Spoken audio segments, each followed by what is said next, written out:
in the land of grills, rolling smoke at 200 on the Masterbuilt 1150. Folks, I got a real treat for you today. We have got a bone-in Cowboy Ribeye steak I got from Sam's Club. The thing is almost like 3 pounds. It's unbelievable. We've had it in the refrigerator, vacuum sealed, with some garlic and salt, some black garlic, pepper, and some sea salt on there. Oh man, it's gonna be so good. We'll show you the setup and how we're doing it with wood. We're gonna put wood chunks in with the B&B, orange bag B&B, and I'll show you the setup inside the grill. We'll show you the steak before it goes on, and then we'll show you the startup, and we'll get it on and make a delicious steak on the Masterbuilt. All right, just so you can see the setup in the hopper there, we've got just a layer of B&B.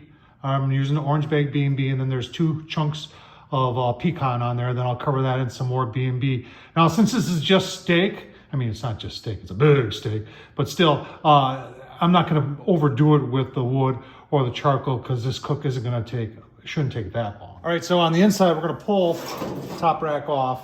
We'll put that underneath.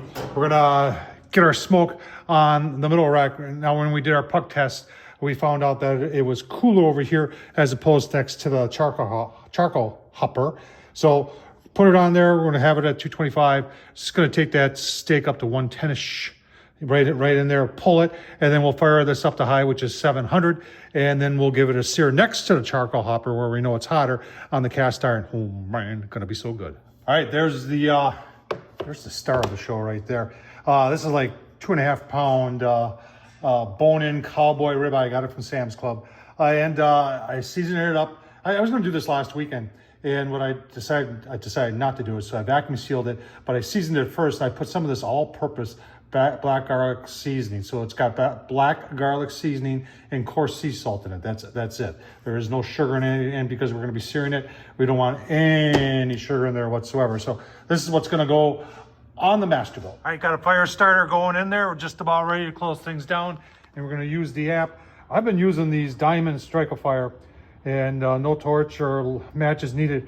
Works very, very nice. On the app, now remember, they say this grill only does 225 at the low side, but the app lets you take it down to 150. So let's just try 200 first and see what happens here. Okay, fan turned on. See what happens here. All right, smoke's rolling. It took 200, no problem. And you're saying, well, where does it say 225? And it says 225 right here. See it? 225 to 700. So I don't know, this thing goes all the way down to 150. I guess next time we'll try 180 and see how it does there. Got the steak on, give you a look-see. Oh man, rolling smoke. Like I said, we'll take that up to maybe 110, 115-ish internal, and then we'll pull it, turn this up to 700, and give it a quick sear. Oh man, see, 33 minutes in it. I did put the 1 probe that comes with the Masterbuilt 1150. There's 4 probe ports, but they only give you 1 probe. And that is reading currently 58 degrees. All right, almost 2 hours, maintain 200 degrees. You see the graph at the top, the red one, that shows how well it cooks.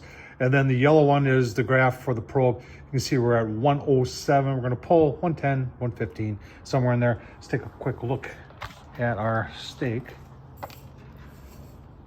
Oh yeah, look at the color on that. Oh man. So we're gonna pull that off when we a couple more degrees yet, and then we're gonna take this to 700 degrees and give it a quick sear. All right, set it at 650. You can see, ooh, we're overshooting here a little bit, 20 degrees. Keep going here. It does it incredibly fast. If you look at the graph there, that was like 2-3 minutes. So we're gonna let this settle down a little bit and make sure those cast iron grates are good and hot. We'll use the thermal before we throw the steak on there to show you how hot it really is. All right, so it overshot. It probably went to almost 675, but you can see by the graph there, it came back down 650 real quick. And that's why when my past experience with the gravities is that at high temps, it will overshoot. So that's why I stayed away from 700, because I don't want it to overshoot to the point that it overheats and shuts down the grill. So 650, that would be my advice to you. And then if you want to, if you got to have 700, then what I would suggest, once it settles down to 650, maybe do 675. And then if you have to have 700, then go to 700. All right, it's been holding 650 for about maybe 10 minutes now. Let's just see how the grates are doing. 650, 680s, 700s. Yeah, we're ready. It's Get it on there. Get us here. Oh man, are you getting hungry? I'm starved. All right, just did our first turn. Oh man, look at that. That is nice. All right, one last look. Oh man, will you look at that? Now that's gonna be delicious. Shut the grill down and get her up there, let her rest for a little bit, and give you slice into it, give you a look. All right, it's been resting maybe about 10 minutes, maybe a little less. Let's just let's slice into it, shall we? Very nice. Very nice. Look at that.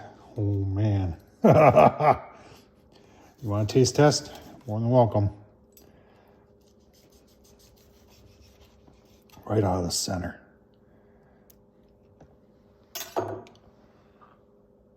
That's very nice. Oh wow. Wow is all I can say. Remember, that was 2 hours in the smoke, and you can taste the smoke. Very, very nice.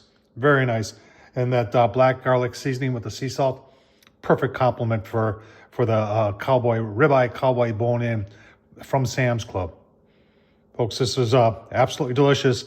And when it comes to a steak cooking machine, Masterbuilt Gravity Series truly is. Do it on thinner cuts too, and you've seen me do it time and time again.